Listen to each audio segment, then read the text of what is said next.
오늘은 배드민턴에 대해서 간략하게 알아보겠습니다. 배드민턴이라는 것은 네트를 가운데 두고 공, 셔틀콕이라고 하죠. 셔틀콕을 라켓으로 주고받으며 경기를 하는 것을 뜻합니다.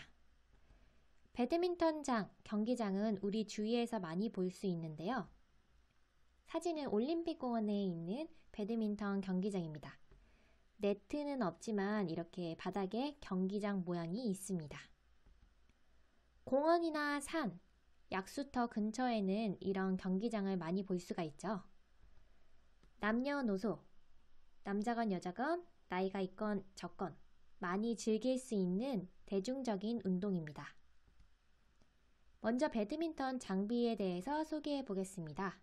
배드민턴을 하려고 하면은 최소 이건 있어야 됩니다.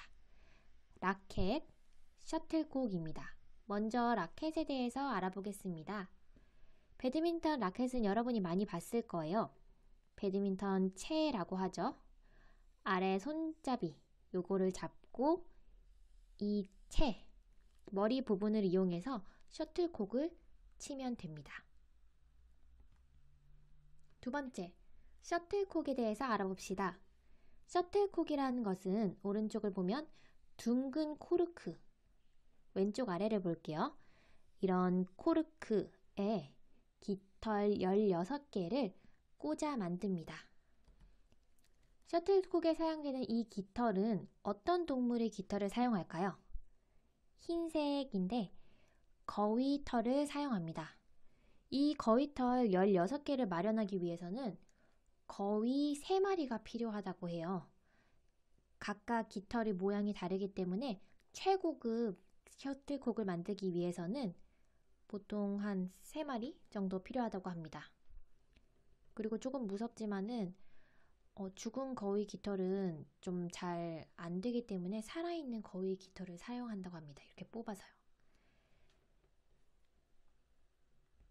셔틀콕이라는 단어의 뜻은 셔틀, 네트를 넘어서 양쪽을 오간다. 이렇게 양쪽을 오간다.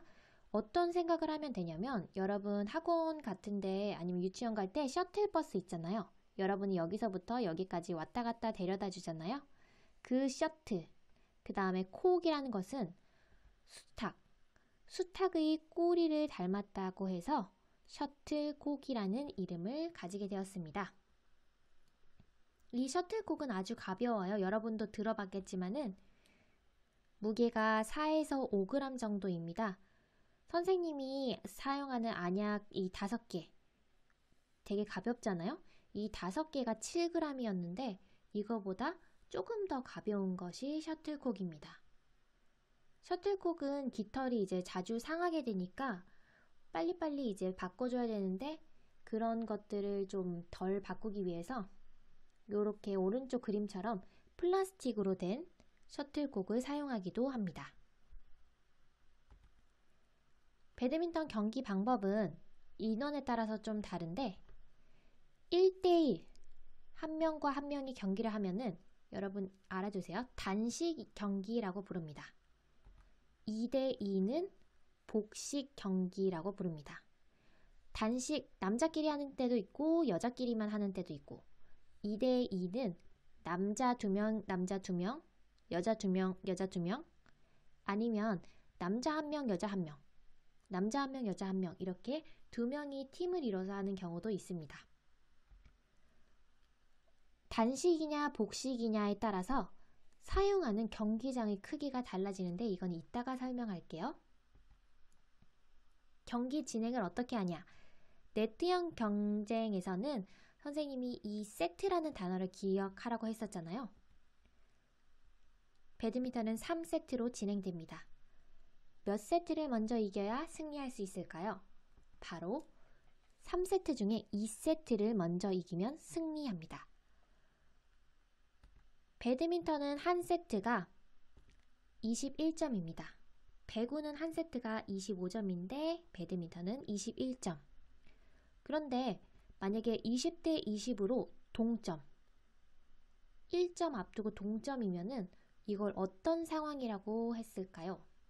바로 듀스 상황입니다. 이건 듀스 됐을 때는 연속해서 2점을 따내야 승리하는 거 알고 있죠? 근데 계속 1점, 1점, 1점 이렇게 이기다가 29대 29까지 가면은 그냥 30점 먼저 된 팀이 승리하도록 합니다. 배드민턴 경기 순서 누가 먼저 시작할지 어떻게 정하냐면 동전 던지기로 정합니다. 그래서 동전 해당하는 그 앞면 뒷면에 나온 선수들은 누가 먼저 시작할지 아니면 내가 어디 코트 쓸래? 그 둘 중에 하나를 선택할 수가 있습니다. 우리 그냥 동네 배드민턴 아니면 학교에서 그냥 초등학교 대회 배드민턴에서는 동전 던지기보다는 이 셔틀콕을 던집니다. 셔틀콕을 던져서 이 코르크 부분이 가리키는 팀이 먼저 서브를 하게 됩니다. 여러분이 친구들과 이제 배드민턴 경기할 때는 동전 하지 말고 요거 셔틀콕을 이용해서 누가 먼저 서브를 할지 정하는 것도 좋을 것 같아요. 서브는 셔틀콕을 쳐서 경기를 시작하는 것을 말합니다. 어렵게 생각하지 말고 그냥 시작하는 거라고 생각하면 됩니다. 서비스라고도 하죠. 네트형 게임에서 한번 설명했었죠? 셔틀콕을 이제 서브를 할 때는 허리 아래에서 쳐야 됩니다. 이렇게 위에서 셔틀콕을 치면은 허리 위에서 치면은 안 됩니다. 반드시 허리 아랫부분에서 셔틀콕을 쳐야 돼요. 선수들 같은 경우에는 여기 몇 미터 아래에서 쳐야 된다 라고 규정이 있습니다. 근데 우리는 그냥 대충 허리 아래에서 친다 정도만 알아두면 됩니다. 실제 경기를 할 때 보면은 이용대 선수, 배드민턴으로 유명한 우리나라 선수죠. 허리 아래에서 서브를 시작하고 있습니다. 꼭 기억하세요. 두 번째, 서브는 항상 대각선으로 실시해야 된다. 이게 무슨 말이냐면 이 사람이 만약에 서브를 넣잖아요? 그럼 어느 방향으로 해야 되냐면 여기. 만약에 여기서 서브를 넣는다 하면은 대각선 방향으로 서브를 넣어야 됩니다. 조금 더 복잡한 순서가 있습니다. 이 대각선은 아주 쉬운 거예요. 뭐가 문제냐면 점수가 짝수일 때 코트 오른쪽에서 서브합니다. 0점일 때는 그냥 짝수라고 생각해서 만약에 여기서 내가 서브할 차례다 그러면 이 오른쪽에서 여기로 서브를 하는 거죠. 그래서 내가 이겼어요. 내가 서브를 했는데 우리 팀이 이겼어요. 그럼 몇 대 몇이죠? 1대 0이죠. 그때는 점수가 홀수잖아요? 그럼 이긴 사람 기준으로 내가 그럼 이제 다시 이동해요. 왼쪽에서 서브를 넣습니다. 이게 단식 1대1 경기일 때는 내가 처음에 오른쪽에서 서브 넣죠. 그 다음에 1대 0이 됐을 때 이제 왼쪽에서 서브 넣죠. 그럼 여기 있었던 사람도 이렇게 움직여줘야 돼요. 그런데 복식일 때는 서로 왔다 갔다 거리면 너무 복잡해요. 그래서 복식일 때 이 상대편 선수들은 가만히 있어요. 근데 이기는 팀은 계속 오른쪽, 왼쪽, 내가 점수가 짝수냐, 홀수냐에 따라서 이렇게 이동을 합니다. 여러분이 이제 대회를 나가게 되면은 이게 되게 중요해요.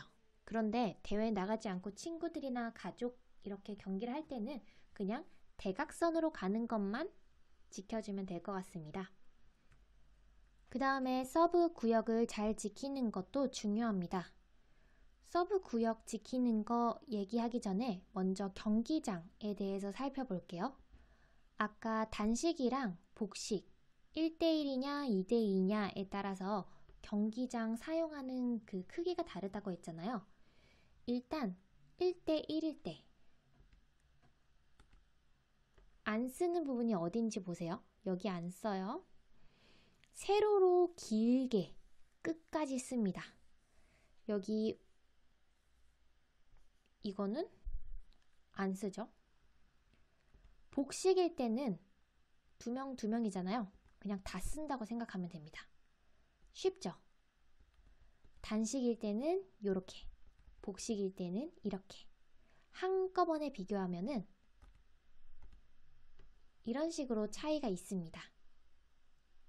그 다음에는 서브 구역. 아까 서브 구역 조심하라 그랬잖아요.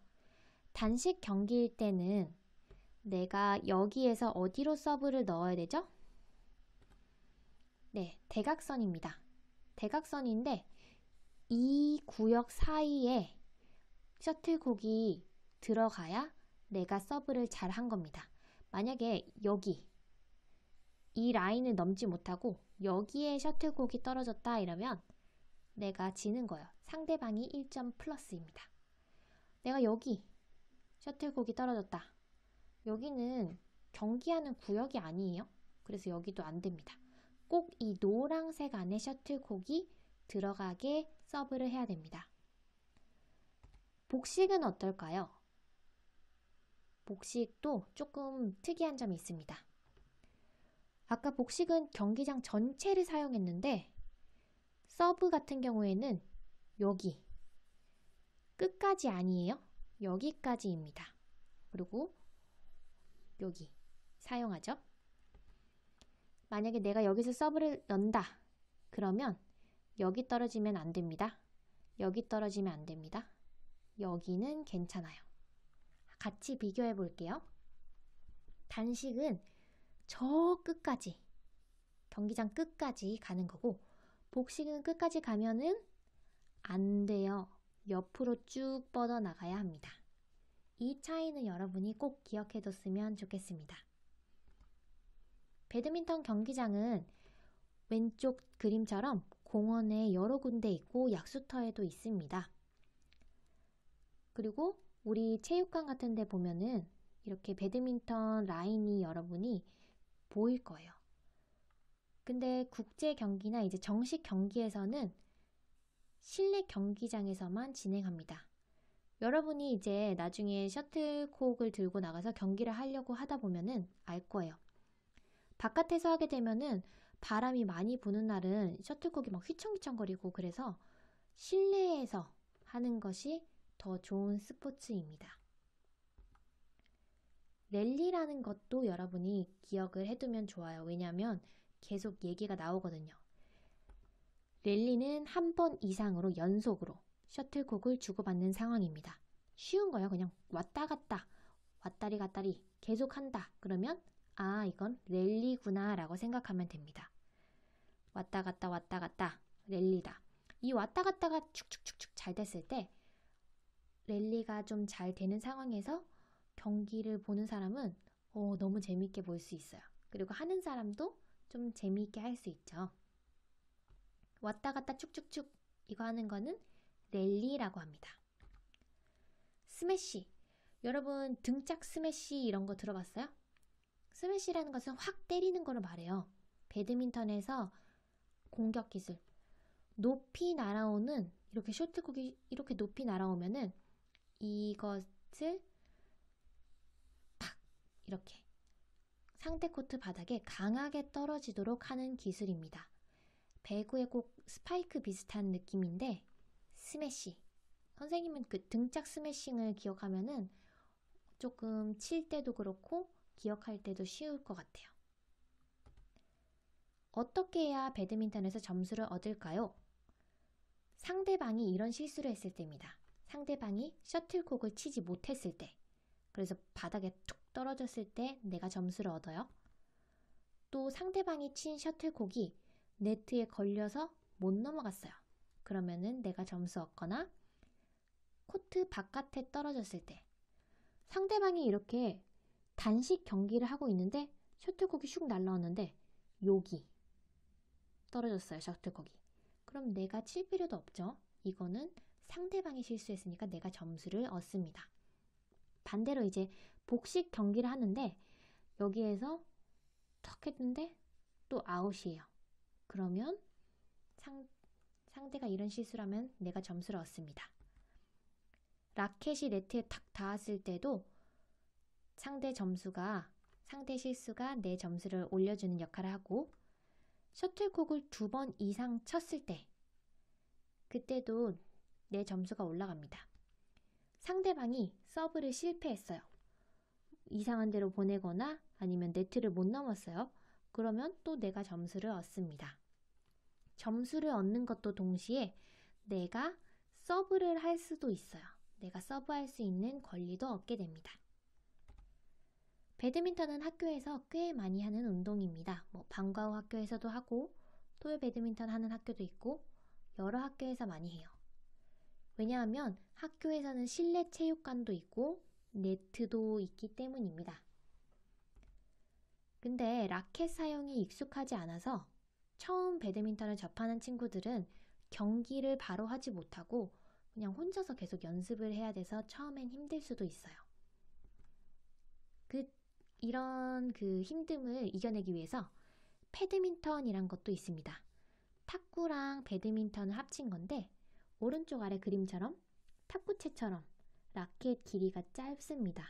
그리고 공은 탁구공이 아니라 배드민턴 셔틀콕을 이용해서 배드민턴 형식으로 주고받는 그런 패드민턴이 있습니다. 배드민턴은 2명만 있으면, 나랑 내 친구만 있으면 할 수 있는 운동이에요. 그래서 여러분이 조금 연습해보면 부모님들 아마 배드민턴 다 칠 수 있을 거예요. 그래서 부모님이랑 같이 주말에 좀 연습을 해보면서 실력을 익히면 여러분이 금방 할 수 있는 재미있는 운동입니다.